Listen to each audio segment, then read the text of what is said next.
자, 오늘은 동아시아 각국의 교역과 은 유통에 대해서 알아보도록 하겠습니다. 자, 그런데 이제 동아시아 교역은 명청의 생사 비단 그리고 일본의 은을 중심으로 교역이 대부분 이루어졌기 때문에 일단 중원의 명청 그리고 이 일본의 이 교역과 은 유통의 변화를 함께 이렇게 한 페이지에서 비교하면서 우리가 좀 기억을 하고 확인 한번 해보도록 하겠습니다. 자, 교역과 은 유통의 변화, 이제 명을 중심으로 해서 먼저 좀 우리가 지난 시간에 배웠던 것을 기억을 한번 떠올려 보도록 하겠습니다. 자, 15 간단하게 한번 확인 한번 해볼까요? 15, 16세기에는 명은 자국을 중심으로 해서 조공책봉 체제를 유지하고자 했기 때문에 무역의 형태도 조공무역이었습니다. 조공무역의 형태로 운영이 되었습니다. 자, 조공무역과 함께 짝을 이루는 것이 조공무역은 이제 공무역이었는데요. 이 공무역인 조공무역을 유지하기 위해서는 사무역을 통제하는 해금 정책 이 필수였습니다. 자, 해금 정책은 조공책봉 체제를 유지하는 가운데 황제의 통치권을 강화하고 그리고 반명 세력이 이 왜구 집단과 결탁하는 것을 막기 위해서 이 해금 정책을 실시를 하였는데요. 자, 이러다 보니까 나타난 변화입니다. 16세기를 전후한 시기에 자, 이렇게 국가에서 공무역만 인정을 하다 보니까 생계를 위협받은 명나라 상인들과 이제 일본 상인들이 명상인과 일본 상인들이 밀무역을 시작하게 됩니다. 밀무역을 시작하게 되었는데 자, 그런데 이 시기에 1523년입니다. 명나라 닝보라는 지역에서 자, 일본과 명사에서 이루어지는 공식적인 무역은 감합 문서를 통한 무역이라고 해서 감합무역이라고 얘기를 하는데요. 무로마치 막부 이외의 다른 세력과는 무역을 하지 않겠다. 자, 이걸 공식적으로 확인한 게 감합무역입니다. 자, 그런데 15세기 후반부터 해서 이제 무로마치 막부의 권위가 이제 하락이 되면서 이제 몇몇 개 가문들이 이제 특정 가문들이 독자적으로 사절단을 파견해서 이제 명과 교육을 하게 되는데 바로 이제 16세기를 전후한 시기에 유력 가문이었던 이제 일본의 두 가문이 함께 이 일본의 감합문서 두 개를 이제 들려보내서 예전의 감합문서 그리고 이 현재의 감합문서 이 두 개를 이제 가지고 일본의 이 두 가문이 명과 무역을 하러 떠나게 되었는데 결국 명나라 닝보 지역에서 일본의 두 가문, 일본의 두 무역선은 부딪히게 되었고 충돌이 있었고 그 과정에서 명나라의 관리가 죽고 그리고 일본 상선이 불에 타는 그런 난리를 겪게 되었습니다. 닝보에 난 이후에 반일 감정이 좀 커지게 되었고 결국 일본과 명나라 사이의 공식적인 무역인 감합무역마저 중단이 되게 되었습니다. 자, 이런 가운데 16세기 중반 밀무역은 더욱더 성행하게 되었습니다.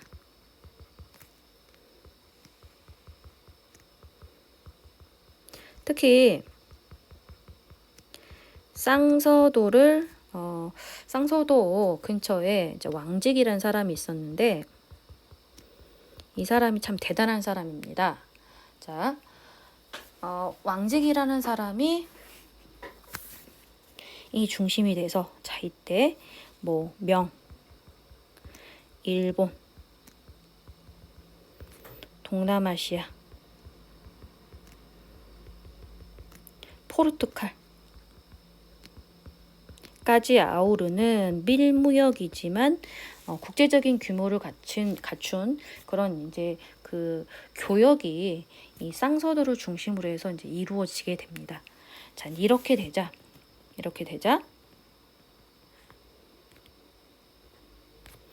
밀무역이 이렇게 성행하고, 그리고 상인들이 밀무역이 성행하자 이제 명나라 정부에서 당연히 굉장히 강력하게 통제를 했겠죠. 또 강력한 통제 앞에서 이제 상인들이 아예 해적화되고 다시 이들이 외구로 이렇게 성장, 변해가게 되면서 결국 명나라 정부에서 아무리 통제를 해도 결국 뿌리를 뽑을 수 없게 되자 16세기 이제 후반에는 결국은 해금 정책을 완화하고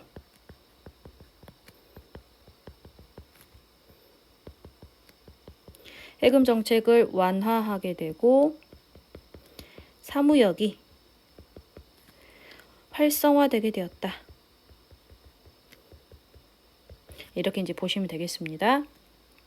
자, 참고로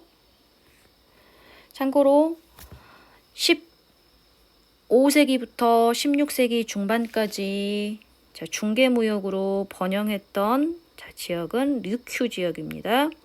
명나라가 조공무역을 실시하고 해금 정책을 실시하자 류큐를 기반으로 해서 이제 중개무역이 발달했는데요. 자, 그런데 16세기 후반경에 해금 정책이 완화가 되자 류큐의 중개무역이 쇠퇴하게 되었다. 네, 이것까지 이제 여러분이 좀 이해를 하시면 되는데요. 자, 그런데 이제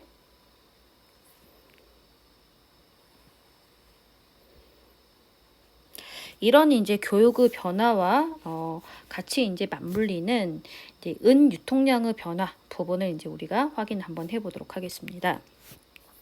명나라에서는 화폐를 한때 초기에 고액권 지폐 그리고 이제 소소하게 이제 동전을 사용을 하였는데, 자, 문제는 이 고액권 지폐의 신뢰도가 계속해서 좀 하락을 하게 되었습니다. 자, 그래서 이런 상황 속에서 15세기 민간을 중심으로 해서 경제가 발달한 민간을 중심으로 해서 이제 은을 가지고 이제 교육을 하는 이제 곳들이 조금 생겨나기 시작했는데요. 은 유통, 민간에서 은이 유통되는 경우가 좀 많아졌습니다. 자, 그러다가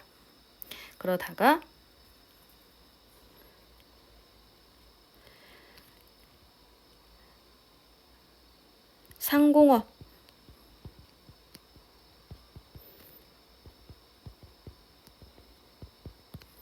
자, 이런 지폐의 신뢰도 하락, 그리고 15세기 은 유통이 되기 시작하고 상공업이 발달하고 조세의 은납화가 이루어지고, 자, 이런 가운데 조세 제도가 확 바뀌게 됩니다. 조세 제도가 변화하게 되는데 그게 바로 명나라의 1조 편법입니다. 1조 편법의 핵심은 이제 세금이 아주 복잡한데 그거를 사람한테 매기는 인두세, 그리고 토지에 매기는 토지세로 간단하게 이제 정리를 하고 은으로 납부하게 하는 것. 자, 이것이 이제 1조 편법이라고 이제 보시면 되는데요. 자, 1번과 2번의 결과 이제 어떻게 됐을까요? 명에서 은수요가 굉장히 증가하게 되었고, 은수요가 증가를 하니까 이제 중학교 사회 시간에 공부를 했죠. 수요가 증가하면 가격은 어떻게 된다? 은 가격이 올라가게 되고, 자, 이런 이제 변화를 좀 겪게 되는 거죠. 자, 그래서 이제 이 시기부터 세계 각국의 은이 굉장히 이제 은 가격을 높게 쳐주는 이제 중원으로 이제 몰려들기 시작했다. 이렇게 이제 보시면 될 것 같습니다. 이게 이제 16세기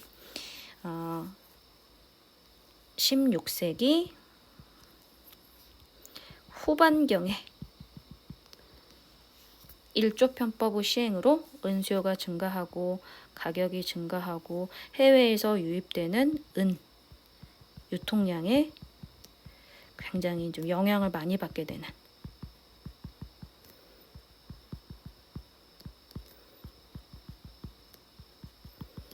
자, 이런 변화가 명나라에서 있었다면, 자, 청나라는 어땠을까요? 1636년이니까 이제 17세기 이제 전반부에 이제 중원의 주인공이 된 나라가 바로 이제 청나라인데요. 자, 청나라의 중원 지배가 안정이 된 것은 이제 17세기 후반입니다. 자, 그런데 이제 17세기 후반도 이제 두 부분으로 나누어서 볼 수가 있을 텐데요. 청나라의 중원 지배가 안정이 안 되었을 때, 자, 아직까지 좀 반청 세력이 있었습니다. 특히 이 청나라를 괴롭히던 이제 대표적인 반청 세력이 타이완의 정성공 세력인데요. 정성공이 사망한 이후에도 계속해서 이제 정성공 세력이 타이완에 잔존을 하면서 이 청나라를 좀 괴롭혔었는데요. 타이완의 정성공 세력이 남아 있을 때까지는 아직까지 중원 지배가 안정적이 아니었기 때문에 반청 세력이 해외 다른 세력과 특히 이제 외구와 결탁하는 것을 막기 위해서 천계령이라는 것을 내렸습니다.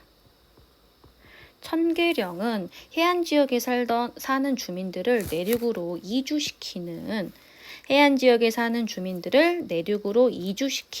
명령이 천계령인데, 자, 이것도 일종의 뭐라고 얘기할 수 있을까요? 이것도 일종의 무역을 통제하는 해금 정책이라고 할 수가 있겠죠. 자, 이게 타이완의 정성공 세력이 제압이 될 때까지는 자, 이런 정책이 계속 유지가 됐습니다. 자, 그러다가 정성공 세력까지, 마지막 남은 반청 세력인 정성공 세력마저까지 제압이 되고 나서, 이제 정성공 세력 전에 어떤 세력이 있었죠? 그렇죠, 기억이 나죠. 원래는 이제 청나라를 세우는데 기여를 했던 이 명나라의 유력 가문이었던 이 세 가문, 자, 이 세 세력을 진압한 3번의 난을 진압하고 타이완은 정성공 세력까지 진압한 이후에, 자, 중원 지배가 안정이 된 다음에는 자, 어떤 조처들이 이루어졌을까요? 그렇죠. 당연히 계속해서 천계령을 유지할 수는 없었기 때문에 천계령이 해제가 되었습니다. 천계령이 해제가 되었다.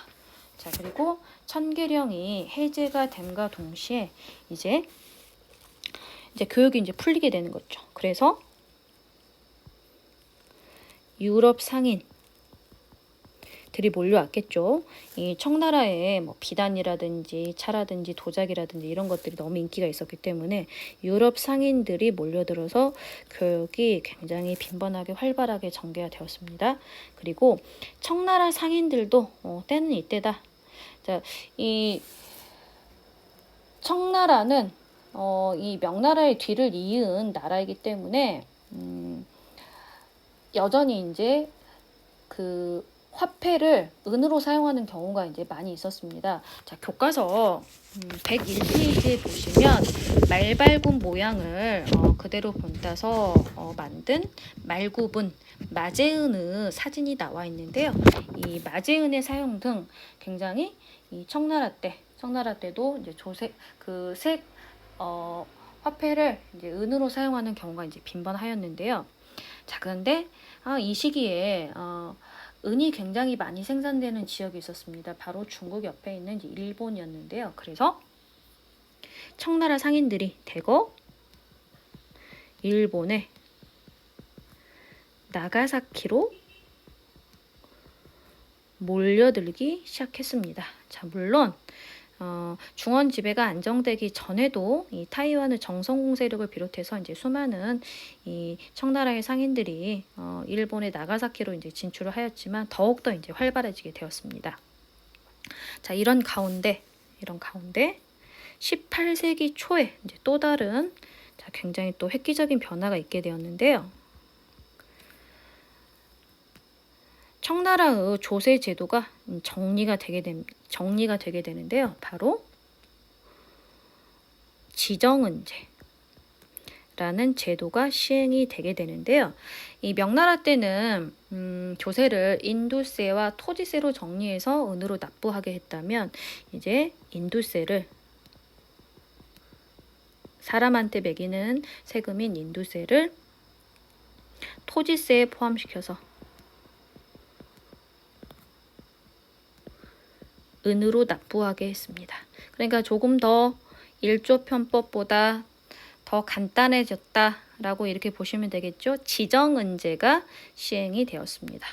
자, 그래서 17세기 후반, 18세기 초, 자, 결국 이런 변화들이 또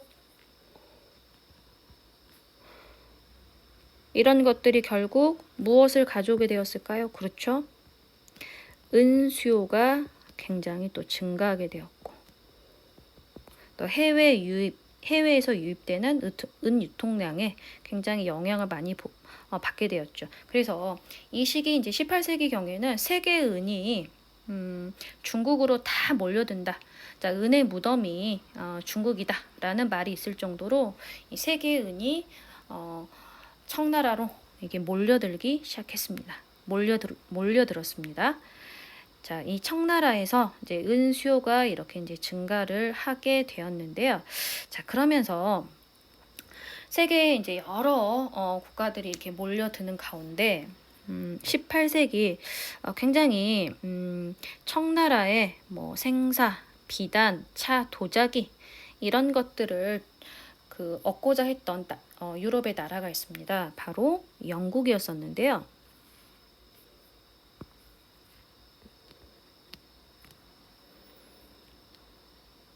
영국 등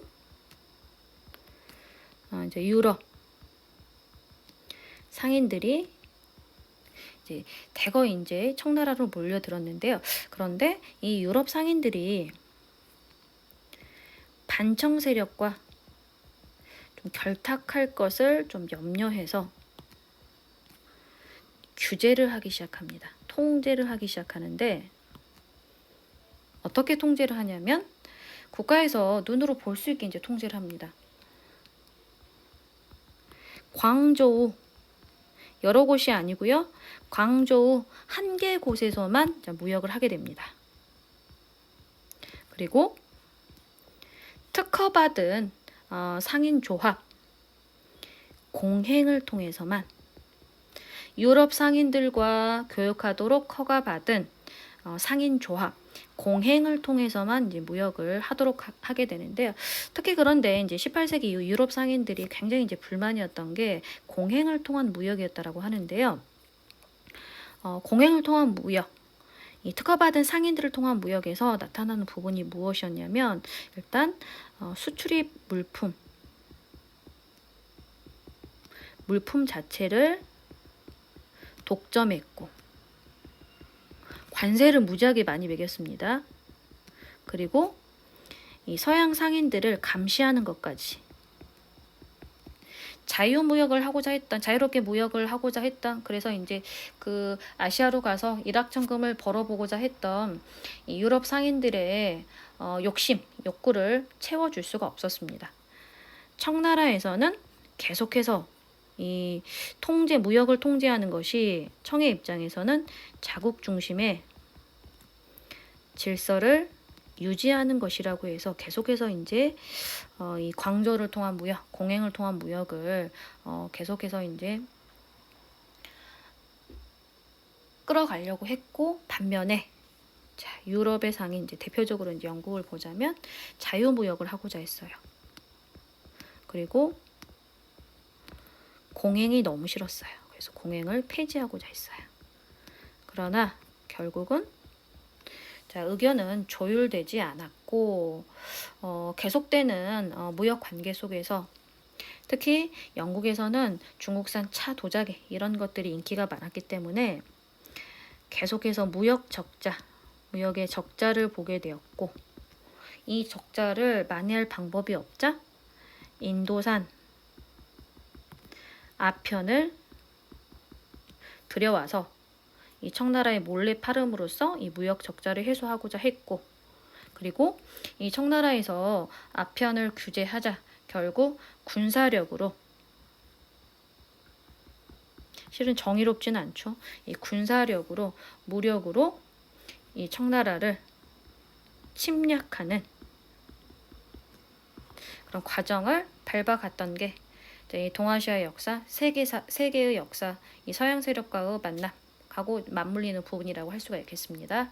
자, 그렇다면 이제 특히 청나라하고 이 시기가 좀 겹쳤던 에도막부 시기 이 교육과 은 유통의 변화를 좀 확인 한번 해보도록 하겠습니다. 1603년이니까 17세기 초죠. 이제 17세기 초 에도막부는 어떤 무역을 했을까요? 일단 처음에는 이 에도막부에서도 이 자국의 상선들이 바깥으로 나가는 것을 조금은 허용을 해줬습니다. 자, 그게 무역. 자국의 배들이 바깥으로 나가서 무역을 하도록 하는 그 문서를 무역 허가증을 슈인장이라고 얘기를 하는데 붉은색 도장이 찍힌 문서라고 해서 슈인장 이제 슈인장이라고 얘기를 하는데 이 슈인장을 발급하던 배를 슈인선이라고 얘기를 하고 이 슈인선을 통한 무역을 슈인선 무역 이렇게 이야기를 하는데요. 자, 이게 이제 처음엔 좀 허용이 되었습니다. 그러다가 이제 좀 문제가 생기기 시작합니다. 에도막부를 조금 위협할 정도로 일부 이 슈인선 무역을 하는 일부 다이묘들이 크게 이제 성장을 하게 됩니다. 그리고 전통적인 질서를 위협할 만큼 크리스트교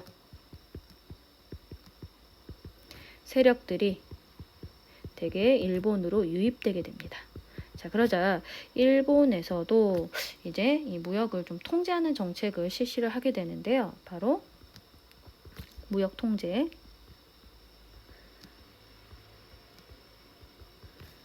자, 나가사키 한 곳을 통해서만 교육이 이루어지도록 하고 일본인들이 해외로 나가는 것.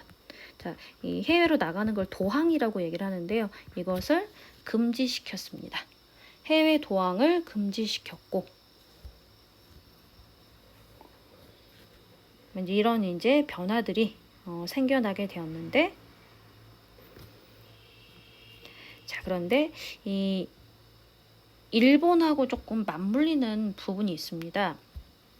일본이 16세기 초에 이거 조선하고 좀 연결되는 부분인데요. 16세기 초에 조선에서 은을 추출하는 연은 분리법이라는 기술을 도입한 이후에 이와미 은광에서 대규모로 은을 생산하게 되었고 16세기 말경에는 일본에서 세계 은 생산량의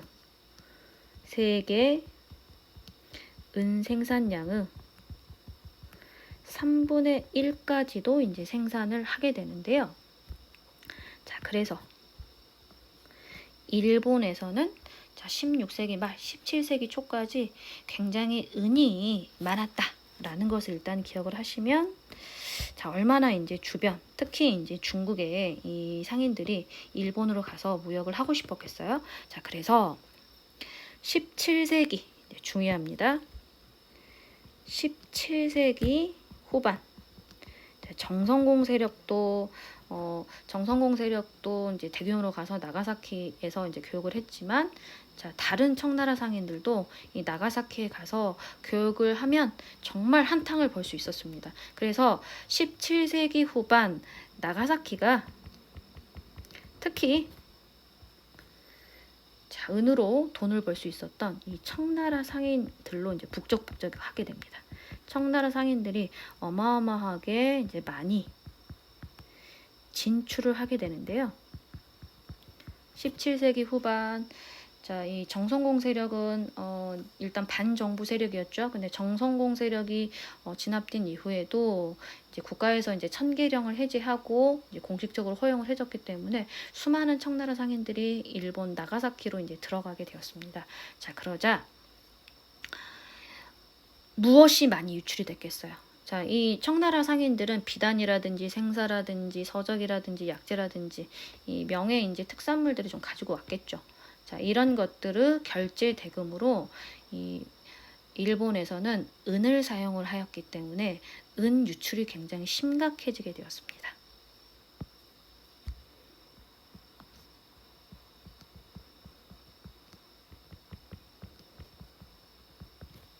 은 유출이 심화되는 가운데 이 청나라 상선의 입항 허용 연도하고 무역량 청상인들의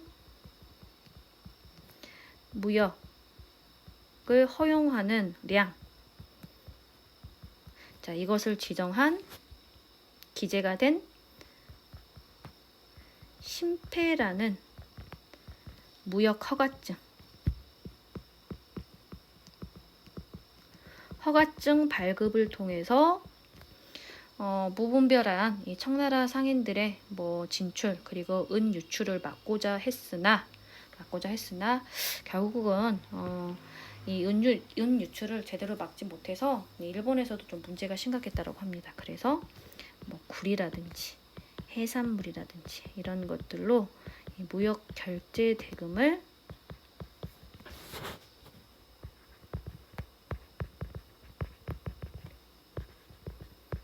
대체하기도 했다라고 합니다.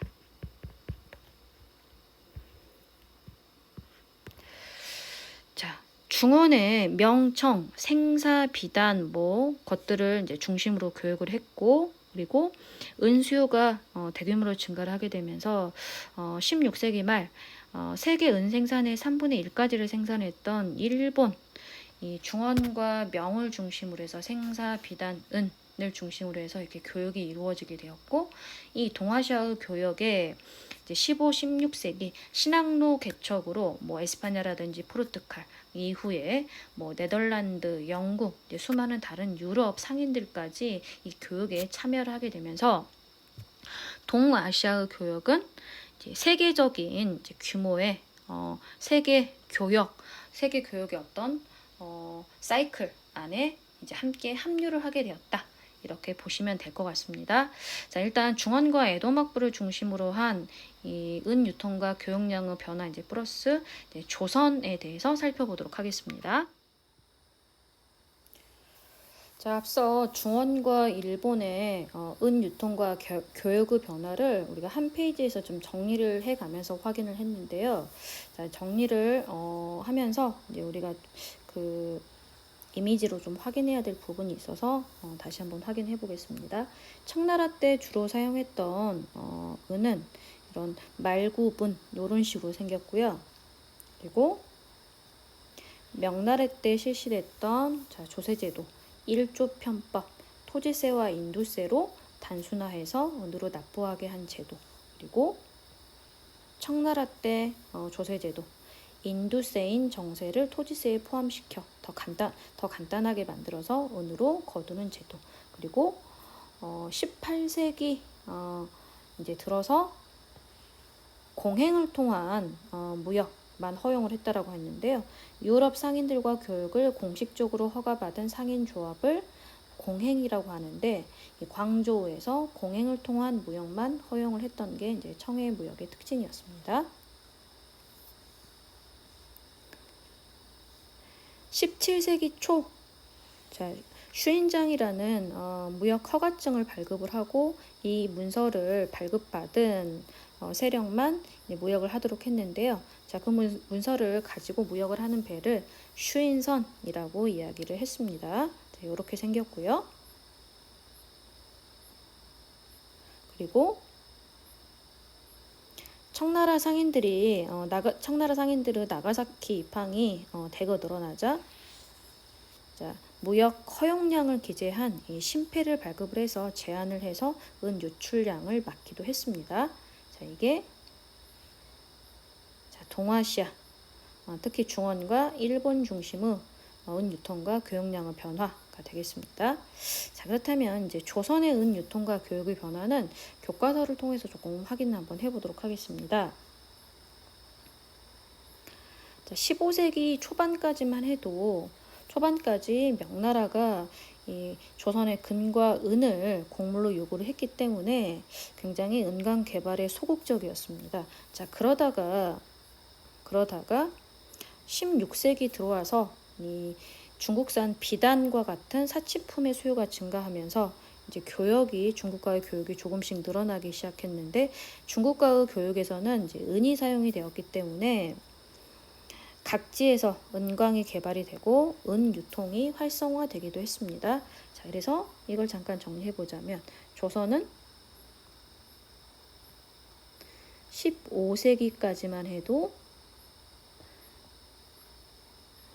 은 유통이 별로 활성화되지 않았다. 은 유통이 활성화가 되지 않았다.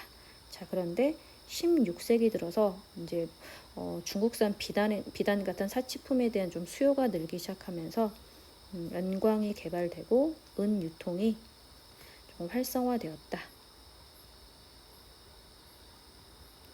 그리고 조선에서 은 사용이 대폭 늘어나게 된 것은, 그 계기는 임진왜란이었다. 자, 임진왜란 때 조선의 원군으로 들어온 이 명군들에 의해서 이제 민간에서 좀 은이 사용되기 시작하면서 조금 더 은 사용량이 더 확대가 되게 되었는데요. 16세기 말 임진왜란 그리고 이제 명나라 사신들에게, 조선 오고 가는 명나라 사신들에게 증여했던 것, 그리고 병자호란 당시 포로로 끌려간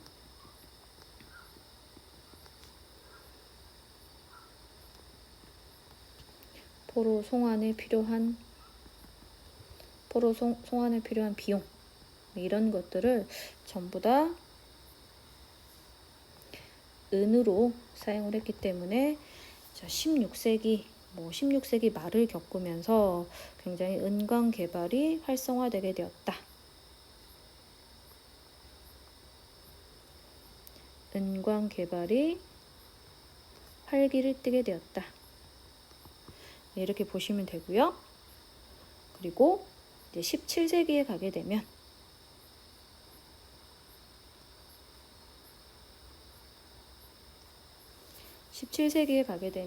뭐 중국과 일본을 중심으로 한 무역도 굉장히 활발했던 시기잖아요. 그래서 조선도 이제 그 흐름 속에 있었기 때문에 굉장히 많은 은광이 있었고, 몰래 은을 채굴하는 잠체도 성행을 했다라고 합니다. 70여 개의 은광, 그리고 몰래 은을 채굴하는 잠체도 성행하였다. 이렇게 보시면 될 것 같고요. 그리고 임진왜란 이후에 중단되었던 일본과 조선의 교역은 외관 개설과 함께 다시 시작이 되었고, 일본에서는 중국산 생사와 비단의 수요가 많았기 때문에 조선이 이를 중개하여 이익을 얻을 수 있었다. 자, 여기가 이제 은 유통량의 변화이고요. 이제 은 유통량 이후에 교역을 보자면, 조선은 중국과 일본을 중개해서 그 이익을 얻었다. 뭐 이런 내용을 좀 확인을 할 수가 있습니다. 그래서 직접 교육을 해서 은을 얻는 우리나라에서 일본으로 주로 수출했던 인삼, 그리고 일본의 은, 인삼과 은을 직접 교육하는 방법도 있었고, 중국산 생사와 비단을 이제 중개해서 얻는 이익, 뭐 이런 형태의 무역이 이루어졌다라고 합니다. 자, 동아시아 각국의 은 유통과 교역의 변화를 이제 먼저 확인을 하고요. 다음 시간에는 유럽인의 동아시아 진출과 교역망의 확대, 그리고 서양 문물의 전례까지 좀 묶어가지고 확인을 좀 하도록 하겠습니다. 자, 수업은 좀 교과서 내용을 정리를 하면서 확인을 했고요. 이 학습지는 선생님이 정답을 전부 다 기재를 해가지고 자료 탑재를 하도록 하겠습니다. 자, 오늘 수업은 여기서 마무리하겠습니다.